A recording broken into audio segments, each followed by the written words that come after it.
Interesting character. Tisha, তুমি এভাবেই থাকো তোমার সুন্দর পারফরমেন্সের জন্য।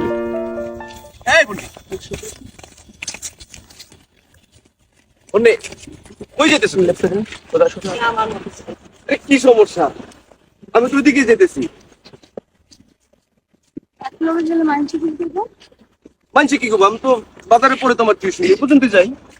বিশেষ করে আমি এটা দেখি জান কি সুন্দর লাগতেছে মাশাআল্লাহ। এই কস্টিউমে তোমাকে গরিব বোঝা যাচ্ছে।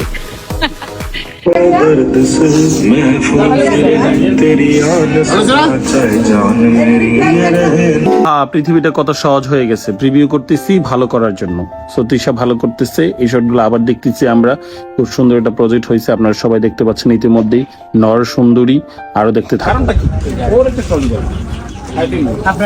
ওই রিঅ্যাকশন যে তুমি করছো ভাই, এই গ্রাস আছে, গ্রাস আছে করো। আর কোনো শট না। হ্যাঁ চলো তো আমার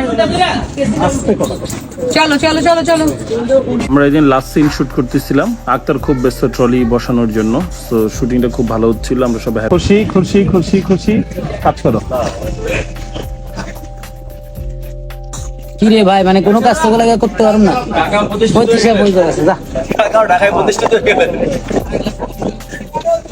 ভালো কাজ করতে গেলে আর্টিস্টরা যে কোনো জায়গায় বসে যায়। এখানে কিন্তু ময়লা ছিল, পাশেই ময়লা আছে, সে ময়লা পাশে তিশা বসে গেছে। কারণ হচ্ছে এই ব্যাকগ্রাউন্ডটা খুব ভালো, সেই জন্য তাকে এখানেই শটটা দিতে হবে।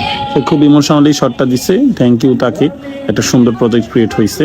সে রাস্তায় হাঁটতেছে চাকরির জন্য, সে চাকরি পাচ্ছে না। সো তিশার খুবই স্যাড ফিল, একদম যেভাবে বলছে সেভাবে অ্যাক্টিংটা করতেছিল সে। খুব সুন্দর একটা প্রজেক্ট। সো আপনারা যারা দেখছেন তারা আরো দেখেন এবং সবাইকে দেখতে উৎফুল্ল করুন। যারা দেখেন নাই তারা তাড়াতাড়ি দেখে ফেলুন। নাইস একটা প্রজেক্ট, দেখতে থাকো। সে ট্রেইলারের দোকান আসছে একটা কাজ করার জন্য, কিন্তু কেউ তাকে কাজ দিতেছে না। সে খুবই কষ্টের মধ্যে দৌড়াচ্ছে ভাই বোন নিয়ে, খুব কষ্টের মধ্যে আছে। কিন্তু সে কাজ করতে পারে না পিতের, সে গেছে ট্রেইলারের দোকানে। সেখানে কি তাকে কাজ দিবে না। তার মানে সে কাজে ট্রাই করতেছে, ট্রাই। কাজ খুঁজো, কাজ পেয়ে যাবা। পরিশ্রম করলে মানুষ সবকিছু পায়, কথাই আছে পৃথিবীতে। তো পরিশ্রম করতে হবে, ভালো কিছু হবে ইনশাল্লাহ।